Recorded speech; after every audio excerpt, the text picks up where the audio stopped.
I think what's really important is that we stay solutions focused. It's really easy to be against things. It's a lot harder to be for things.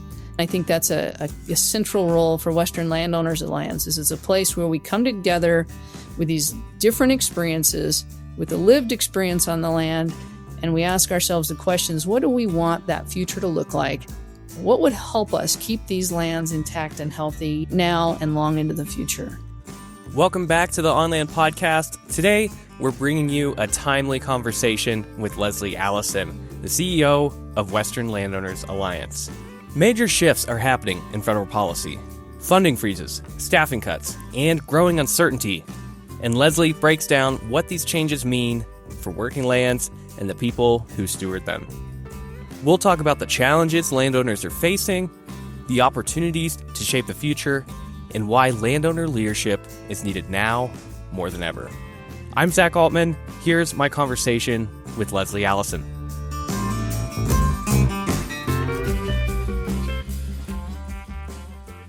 Lesli, thanks for joining us today. Thank you. Glad to be here. So I want to start things off by quoting your letter you recently sent out to our membership. You wrote that in today's highly charged political environment, it's challenging to find paths forward that unite people and make sense on the ground. But that is what Western Landowners Alliance was created to do. So Lesli, how is WLA built to address moments like this? Well, it's a great question, and it really does go back to our DNA, if you will, at our founding. We were founded as part of what is sometimes described as a radical center. And that was actually a word coined by a rancher, Bill McDonald, when a group of ranchers were founding the Malpai Borderlands group back in the early 90s. And that was a time of a lot of friction between ranching and environmental groups. And they wanted to sit down and come together and figure out how they could work things out. They figured out they probably had more in common than they didn't. And so they embarked on that experiment. It's been really quite a phenomenal pioneering effort. And there have been similar efforts like that in local places like the Blackfoot Challenge, Chama Peak Land Alliance, Altar Valley Conservation Alliance, the Diablo Trust. There's many of those that have sprung up out of the landscape over the last 30 years. And so Western Landowners Alliance was born very much in that spirit.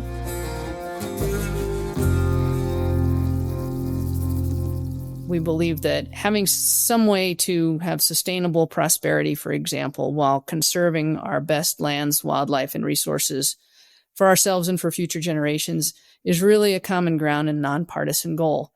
And so it's really about bringing people together to do that. And then what we know as a working lands community is that the best solutions really happen when you get out on the ground together. When you get out and you actually look at the problem, a lot of times the ideological differences that people hold fall away. And you can see, oh, here's a real problem. Oh, here may be a solution. Oh, what if we tried it this way? And you can see the complexities that are involved with that. And that's a much more productive path to finding solutions.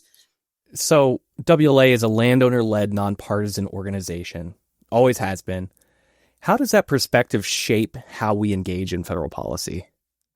Well, I think the first way that it shapes how we engage with federal policy is that we have what we often refer to as boots on the ground experience. The people in Western Landowners Alliance, for the most part, have that lived experience of managing land, in many cases owning land, trying to make a living on that land, in some cases trying to make the bottom line work at the minimum.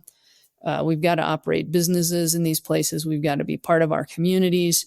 And those things are very complicated. And that experience informs our perspective as well as our advocacy. So we care about the full range of values on these landscapes. And most people do, right? If you are out, if you own a piece of land or you're working on ranches or farms, it's because you care about land and you care about resources and all of these different issues. So when I was managing a ranch, for example, in Colorado, we had to be thoughtful about how we made the bottom line work. We had to be thoughtful about how we cared for the environment. We had to juggle all these different competing needs just within one ranch. We had a hunting program, for example, that was very important to us, both for the economic benefits, but also for the ecological benefits, being able to manage wildlife appropriately in that system. And we also had prescribed fire programs and forestry programs that we were running. And those two things had to work together on the same piece of land. And they had to work with county regulations, and they had to work with what our neighbors had going across the fence line. So that's kind of the complex world that a landowner or land manager comes from. And it helps inform the way that we try to develop and advocate on public policy. And that kind of brings us to the moment we're in, at least right now. It's no secret the new administration is moving really quickly right now. How are the recent federal funding freezes and staffing cuts affecting working lands and those who care for them? Well, they're obviously having effects. You can't cut that much out of the federal workforce or federal funding without having some pretty pronounced effect. And I think that in the West, where we have such a heavy component of federal lands, for example, maybe those impacts are particularly pronounced for our community. And I think one of the types of challenges that we're seeing, for example, is when perhaps a producer agreed to change out an irrigation system. They want to do that in time for, spring production season. And they've got a contract with the federal government, and then they put money out front and then discover, because of what's happening, that they can't get reimbursed in a timely manner. That can create a very real hardship for somebody. Or if you're halfway through a project and you can't continue it, what do? You can't push irrigation season just to wait for this federal system to adjust itself. So that's one of the kinds of impacts that we're seeing. Another is that we've got a lot of large landscape projects, as we call them. We have a crisis in our Western watersheds. We have growing wildfires every single year, and we're heading into another very, very potentially bad fire season. So we're trying very hard to get our watersheds in better condition, more resilient to fire, wildfires. And also, really importantly, we're dealing with a lot of Western water shortages. And these watershed projects are important to water quality, water supply, water management, of course, forest health. And when you get one of these big fires or floods, you also lose soil, and soil will impact agricultural production for lifetimes ahead of us.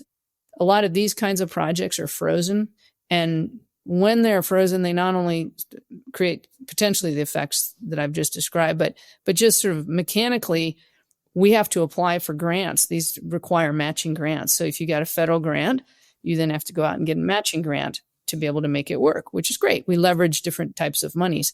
But if one piece of that equation is frozen indefinitely, you can't go out and raise the other half. So these things can have consequences much further down the line. And the other thing that's really hard is that most of these projects require contractors, right? There's the guys with the big yellow toys, as we call it, guys that come out with their bulldozers or their, big machines to fix the watersheds, to harvest the timber that needs to be thinned in these watersheds.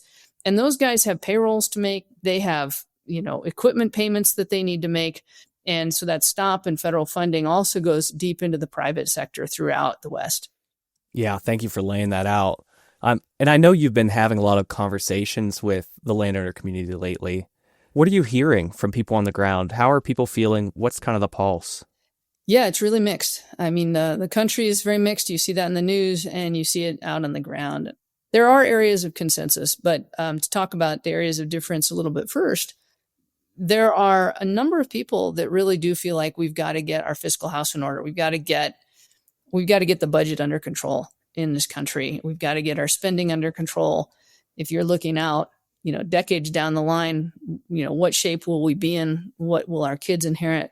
So I think there's this sense of financial responsibility that's a strong thread throughout our communities. So we want to see government being responsible, and the thought that we would go through and review the programs and see where we can be more efficient in spending is fairly widely shared. There's also a wide frustration with some of the bureaucratic function in the federal system right now. And I think anybody who's, tried to do a USDA application for many different things would understand that frustration. And we certainly wish for a less bureaucratic system. And the reasons for that bureaucracy are complex, and that's a whole other discussion that you could have. So frustration with some of the bureaucratic issues, concern about the federal budget. And people are saying in those cases, hey, I'm willing to make some sacrifice. I'm willing to wait a little bit and see. It's a worthwhile pain that we're incurring right now. So that's sort of one camp. The other camp is very concerned. The other camp realizes that some things, when they're broken, can't be fixed. Once the watershed's gone, it's gone. Once the farm is sold and developed, it's not coming back. Once a life is lost or a species goes extinct, those are things that we can't recover. And so people are very, very concerned about what is often described as indiscriminate cuts that really are kind of pulling the system apart in damaging and unpredictable ways, and that will take time and maybe even more money than we're saving to recover those things, and that maybe will break some things that we can't fix. And so a great deal of concern on that side as well. So you get the tension between these two. But where you see, I think, a lot of people coming together is we do need to take a hard look at the efficiencies and the effectiveness of government from the federal side, and how we can better partner across the federal, state, and local governments, across the public and private sector, to take more shared responsibility for these kinds of things. And there are some real opportunities to do that. So, for example, I mentioned earlier these collaborative conservation organizations.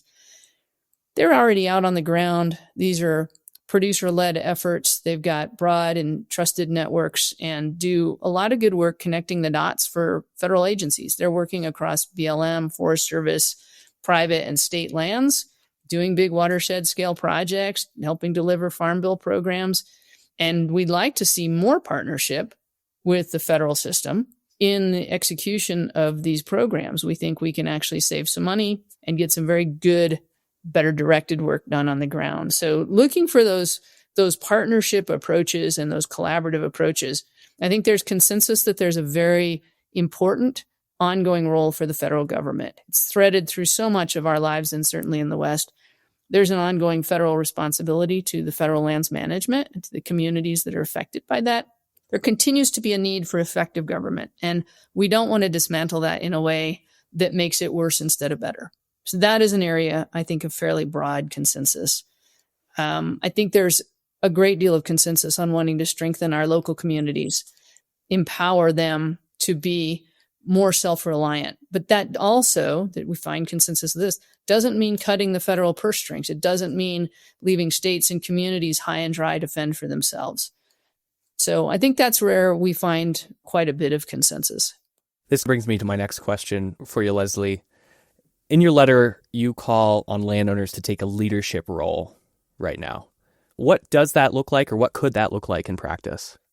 Well, what it really means is for landowners to be able to speak up. We need landowners to not sit on the sidelines. This isn't a moment to wait and see and not weigh in, because no one knows better than the people who own and manage these lands on a day-to-day basis and understand everything from the ecological side of it to the business end of it. Those are the experts in the room. So when it comes to the managing of these lands and natural resources, it's really the landowner community and the working lands community as a whole that really needs to be speaking up, saying, what do we most need from government? What's working? What's not working? Where could we make improvements? And I think what's really important is that we stay solutions focused. It's really easy to be against things. It's a lot harder to be for things. I think that's a central role for Western Landowners Alliance. Is a place where we come together with these different experiences, with the lived experience on the land, and we ask ourselves the questions: what do we want that future to look like? What do we need to get there? What would help us keep these lands intact and healthy, now and long into the future?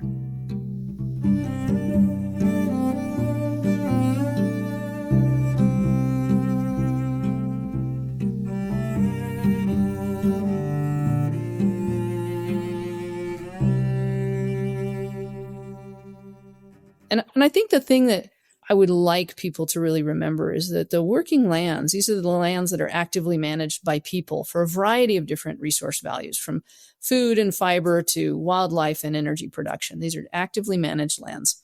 And that includes both private lands and the public estate, the multiple use lands on the public estate. And so these working lands are absolutely essential to our survival and well-being as people. They're essential to our ecosystems. It's really where you have your richest soils, your water resources, all those different things. They're more biologically productive, for example, by as much as an order of magnitude compared to public lands in many cases. And so this is an incredibly important land base for our national security and our national interest. And we've got to take good care of it. So this is really an important time for the people who actually do that, who are now fewer than 2% of the population, to step up and have their voices be heard. And so that does look like calling your congressman, calling your governor's office, calling the U.S. Department of Agriculture, calling the Department of Interior, writing letters, getting together in local organizations and talk about these issues and do it in a constructive way. How can we create the future that we want to see? You spoke to this a little earlier, but I want to come back to it. In your letter, you highlight all these successful partnership programs. We have the USDA Wyoming Big Game Partnership. We have community-led watershed restoration and conservation trust funds, for example. So I want to open the floor for you to break down what makes these programs work so well and how can we build on that success? Yeah, I'd say the things that work really well: positive relationships, partnership. Those are the two things that make all of these things work really well. The land and natural resource needs of the country are large, and our impact as a society on these resources is large. And the management and the stewardship of these things can't fall to one individual landowner. It can't fall to one poor county or even one state. It's really a whole of society effort. There was that old thing about, it takes a village to raise a child. It really does take a whole of society to care for our natural resource base that feeds and clothes us all. How do you do that then? How do you harness the contribution of society into this? You could do it all through the federal tax system and depend on the federal bureaucracy to deliver the programs on the ground. And honestly, that's a lot of what we do in this country today. But there can be inefficiencies in that. The top-down management that we get out of Washington is something that, many people are really unhappy with, because by the time that gets down the chain and lands on the ground, sometimes it makes no sense. Sometimes it's ideologically driven. So there are challenges with trying to lean on the federal system to answer that need. And so what I think these successful programs do is they better distribute that responsibility through different channels. So the federal system remains really important, but states have a really important role to play, and so do counties and townships, and then the individual landowners that are out on the ground and the other stakeholders. And these partnerships bring all of those inputs together, both our understandings and our experience together, and also our financial contributions. So there are different pathways of having all of society work together. So like in Wyoming came up with a solution to how you could conserve big game migration corridors and also support the working lands that make those corridors possible. Wildlife is very important to the state of Wyoming. So is energy development. So is ranching. How do you manage all those values? Well, Wyoming came up with a way to do that. And the U.S. Department of Agriculture stepped in and said, well, we can be a helpful partner. We can bring you some resources. And so the state put resources on the table. The feds put resources. The nonprofit community stepped up, and we put a capacity and people to help out. We had philanthropists step up and contribute to this. And so it became a whole of society effort focused on things that we all care about. And that was really successful. You see that in something like a conservation trust fund, where you can collect funding contributions from many different sources, and then you can deliver them under community guidance appropriately to the landscape. That's a great example. The National Fish and Wildlife Foundation, by the way, works similarly, combines public and private investment, works in partnership with landowners, and has great outcomes on the ground. So I think that's really what underlies these kinds of successes. You also talk a lot about the need for strong economic drivers to support working lands. And these programs are definitely a component of that. But are there any policy changes in your mind right now that could support working lands right now? That's kind of the giant nut we need to crack.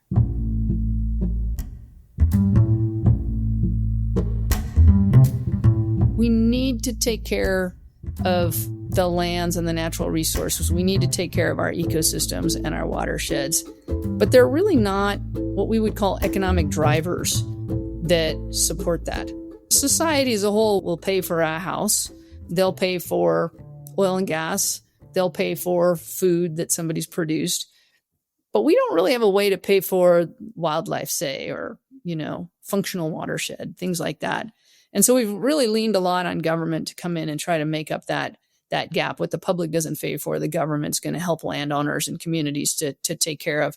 But it's a fraught system. It tends to end up being politicized. It doesn't have enough scale to it. So our question has really been, how do we align economic drivers with supporting the values that we really want to see on these landscapes in addition to the ones that we already support? And there's this thing called ecosystem service markets or environmental markets. It's another word for it. And it's the idea that you could set up some kind of market system where you could sell credits. And you see this, for example, in the carbon markets today. People can sell credit for, sequestering carbon in the soil through different practices. There's a very new emerging biodiversity credit market that would pay landowners, for example, to take care of wildlife, and then you'd get a payment through a credit system. So that's what we mean by those markets. They're still very new, and they're confusing, and they're very volatile right now. There's a lot of politics around them, so it's not something that we can lean on at this point very heavily, although people are very interested in them.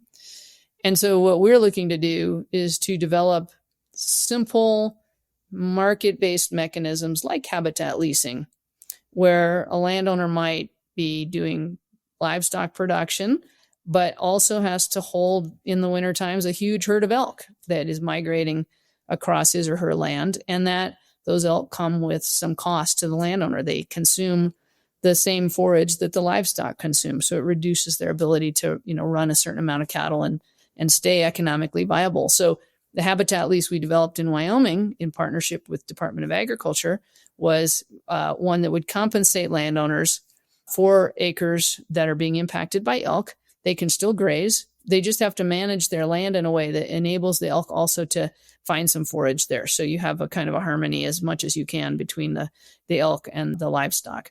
And so that would be like a habitat lease. And you could apply that to a lot of different types of scenarios where we're asking a landowner or producer to do something for the public benefit that comes at a cost to their economic bottom line.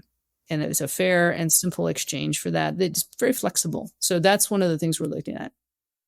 So I want to move us towards looking ahead to the future. You're the CEO here at WLA. You're talking to landowners, you're talking to people in power all the time across the West and beyond. What are your concerns moving forward? I think my biggest concern is that we don't have exactly a unified vision in the country of where we want to go. I think in the back of most people's minds, we envision a landscape, say, in the West that has farms and ranches. It has wild places for wildlife. It has places for people to recreate. It produces energy. It does all of this in a responsible way so that all these values can be there in the future. I think in the sort of larger picture, I think that's where most of us would land. But there's some details and things that need to be worked out sort of philosophically about what that future should look like, for example, in the American West. So we need to work on that vision. And then I worry that given the difficult politics, and I don't just mean in this moment under the new federal leadership. I mean, the politics have been increasingly polarized and challenging for quite some time now. And they make it very difficult for us to find those successful paths to that future that we want to create. And I worry sometimes that because of that, we won't get there before we lose some of the things that we really don't want to lose and really can't afford to lose. We cannot afford to lose the lands that feed us. We can't afford to lose the ecosystems that keep us alive. We've really got to invest in those things. People have to understand that that is a national interest. It is a national security interest, but it also has to be done with respect for private property, for the people on the land, for what it means to have to earn a livelihood. There's a lot to it, and we have to come to some resolution about that. And the politics gets in our way. And that would be, I would say, probably my biggest worry. And I guess another one is I don't want to see this country split any further apart than it already is.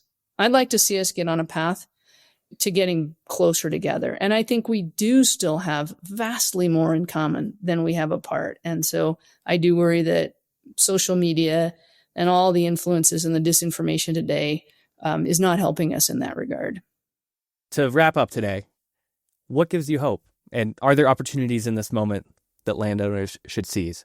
So what gives me hope is the conversations I have with people all over the West. And I have to say, Western Landowners Alliance has the complete political spectrum in our membership. We have as far left and as far right, and everything in between, every age, every parcel size, every type of occupation and land interest. We have a very diverse membership. And yet, when I talk to people, the thoughtfulness, the care that they bring to the conversation, the fundamental decency that they show to one another, to the care they have for future generations, it's all there. People care a great deal. And when you sit down one-on-one or in small groups or without the rhetoric and all the pressures from the outside, people really have good intentions. I don't know anybody in our membership that isn't trying to make the world a better place in their own way. I really don't. And again, once you get down, you get close to the ground, a lot of that ideological battle, it just fades away and people can begin to talk to each other as real human beings. And that's very encouraging because what comes out is quite lovely. And I'd like to see us get back to that in this country. And that's where my hope rests entirely. Well, Lesli, thank you so much for your time and thank you for your leadership. Well, thanks for the opportunity to visit today, Zach. It's always great talking with you. Thanks again to Lesli for joining us today. We have a webpage where you can reach out to us. You can also quickly look up contact info for your representatives, and you can learn what WLA is doing on the policy front right now. That is linked in the show notes. On Land is a production of Western Landowners Alliance, a West-wide organization of landowners, natural resource managers, and partners dedicated to keeping working lands whole and healthy for the benefit of people and wildlife. This episode was hosted and produced by me, Zach Altman. If you enjoyed this episode, share it with a friend and leave a review wherever you listen to podcasts. Thanks for being here. We'll see you next time.